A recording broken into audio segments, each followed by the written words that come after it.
Hello, and welcome back to another Living History program.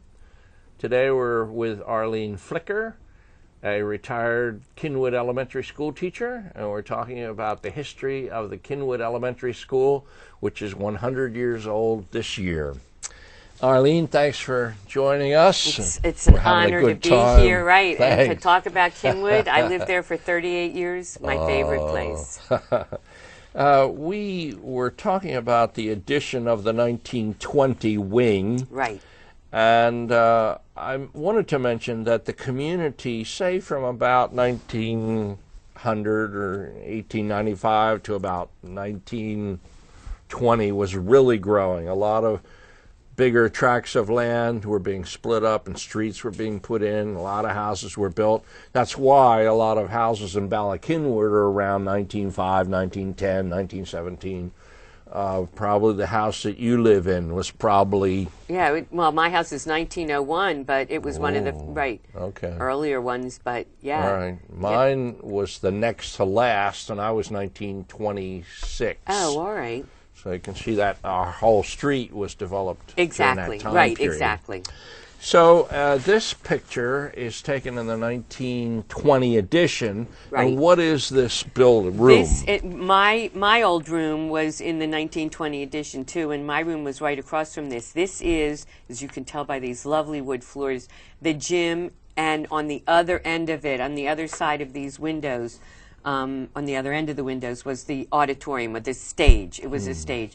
And to have the skylights in these windows was beautiful. But when we needed to darken the room was not the easiest thing to do, but it was a beautiful gym. And then that was when they built this. But then when we did the whole school and it was gutted, this was a fabulous space and made a great space for the new library, which is what we have now. Are the skylights still there? The skylights are still there, and these windows are still there. They really maintained, they gutted everything in the original building, but they maintained at least all the architectural good stuff that you want to keep in a building of that age. In today's space that serves as an auditorium, can you darken it?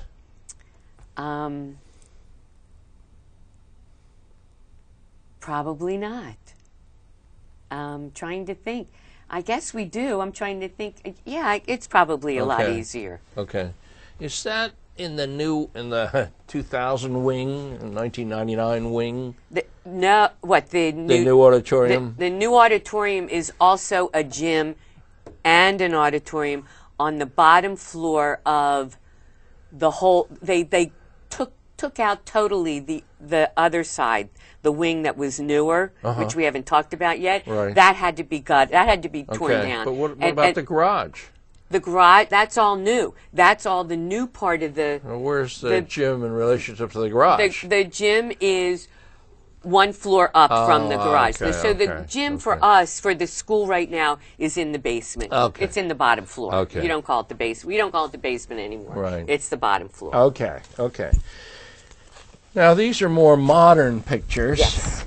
Well, let's do this one first. This shows a shield up on top with the date, 1914, and a pretty entranceway, which we have here, and I really like that entranceway. This is beautiful, with the keystone up at the top. Yes, keystone. You got a fan window. You got the side lights. You got the columns. Beautiful. With the decorations on top, and these are called dentals, like your teeth. For obvious reasons, and they kept it because it's just, that part of the building, they gutted the inside, but the outside is beautiful. As I read earlier after talking to you, that it was called tapestry brick. And it just is beautiful, and I guess they loved it so much. They saved it. They saved it, and they also built Bryn Mawr to look almost exactly like it. But they saved it, and it was good that they did. Good. Okay. There's a green sign here that says Cynwyd Elementary School, but underneath that green sign it says, of course I can't read it because I don't have blue my ribbon. Right, blue ribbon. What this was, I guess it must have been in the 80s or the 90s. What's that mean? You had to fill out forms and also give incredible descriptions of what everybody was doing in the school curriculum-wise, and the state was giving out blue ribbon awards, and they would come and visit. We had lots of visits, and other schools in the district made it, but we were all very, very proud that Cynwyd became a blue ribbon school. It was important for all of us to do that. It was a great honor, and the people who worked on it worked really hard. So we were really happy about it. And then, if you'll notice, it says Cynwyd School gives a hoot, and that's because of Albert. So we kind of try to make our mascot as part of everything. Good. And it says underneath it, respect, responsibility, and honesty. And that was very important in anything that had to do with Cynwyd. Whenever we do anything in the class, we would hit on those three things: respect, responsibility, and honesty. Good. And this is the new Cynwyd. Okay. Yeah. There was, before the 1999 changes, there was some ground between Levering Mill and the building. Right. And Right. Explain what the purpose of this was. Right. We didn't. If you'll notice in that old picture, like I said, there wasn't a lot of trees and bushes and everything like that. They had the one bush that at least kept them away from the Levering Mill Road. But they put in tires. They tried to put in things that would not hurt anybody. And as you can see, the kids loved the tires, and then they would climb up. I assume these old are telephone poles. Exactly. And that's all we had until finally everyone realized that we really needed to have playground stuff. And they put playground stuff not only in the on the side of Cynwyd, not in the front, but on the side. And then we put stuff down on the field. And we tried to make it so that it would be ecologic. It would look, and so we picked browns and greens for all the equipment that we eventually did buy. Yeah, I forgot. You've got a little playground there on Bryn Mawr Avenue near Levering Mill. Exactly. And it's kind of fenced in. And that's where the kindergarten and first grade kids go out. Okay. And when we have outdoor recess and we can't go out in the field, then we go outside and we have that to use, which is great. And there's more playground equipment down on Cynwyd Field. Right. And we made sure that looked appropriately for the environment. Okay. In 1967-8, an addition was made. An ugly addition. Were there any problems on the interior with that building? Stairs? You had to go down the stairs and then up the stairs, and the old library was in there. The art room was in there. And if you're trying to carry books, it was not an easy. It was not, and it really wasn't very attractive. The best part about it is they were brand new rooms, but there were people who had issues with this.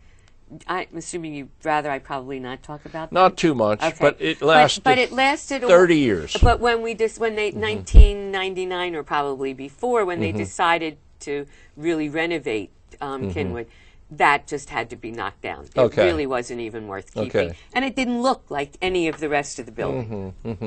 But the new wing does look like the. Which we never thought they'd be able to do. To match it. And it matches it absolutely perfectly.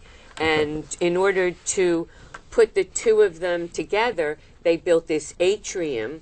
And when the architect came to Cynwyd School to talk to the staff about the atrium, he goes, "We made the atrium so that you could see the academy." The Lower Marin Academy. And there's the, right.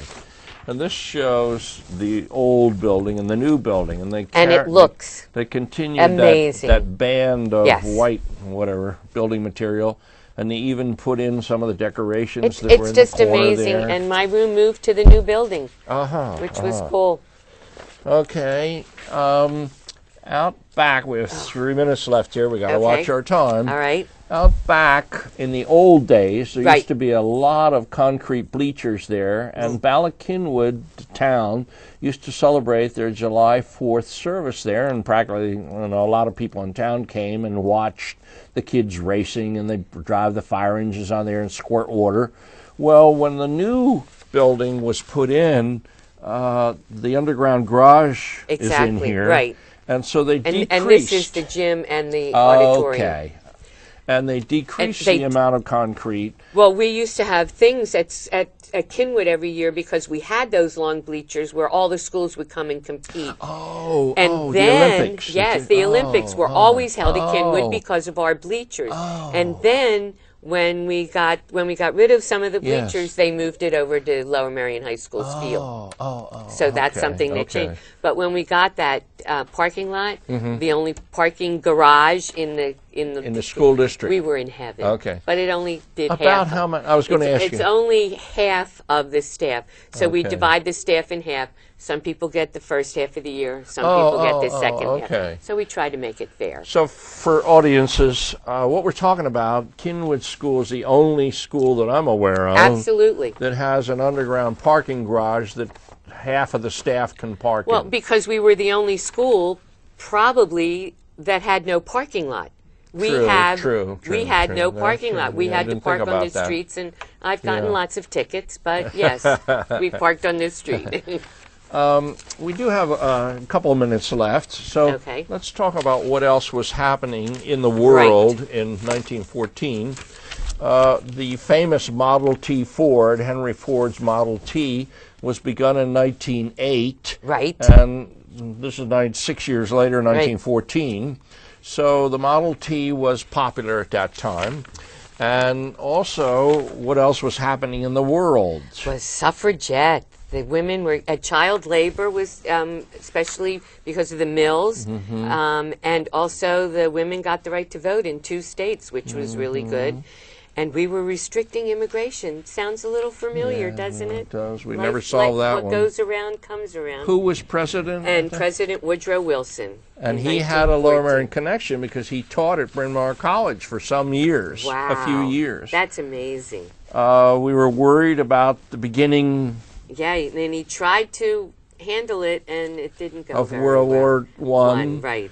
But we had the telephone, the transcontinental telephone, in 1914. Wow, that was the first time can you imagine how much it must have cost? But to think that school opened the year that you could first make a call from California to Pennsylvania. Exactly. Okay.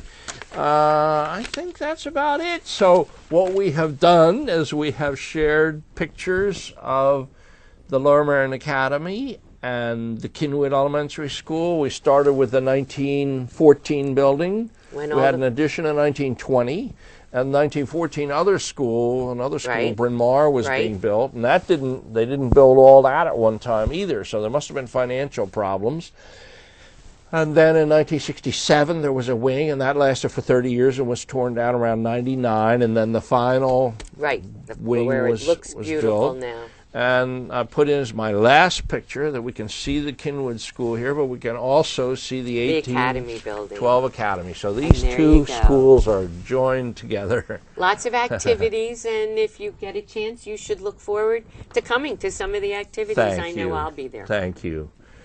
This is Ted Goldsborough signing off from another Living History show. With this one with Arlene Flicker, and we're talking about the Cynwyd Elementary School, and I hope you'll join us again next time. Thank you. Thank you.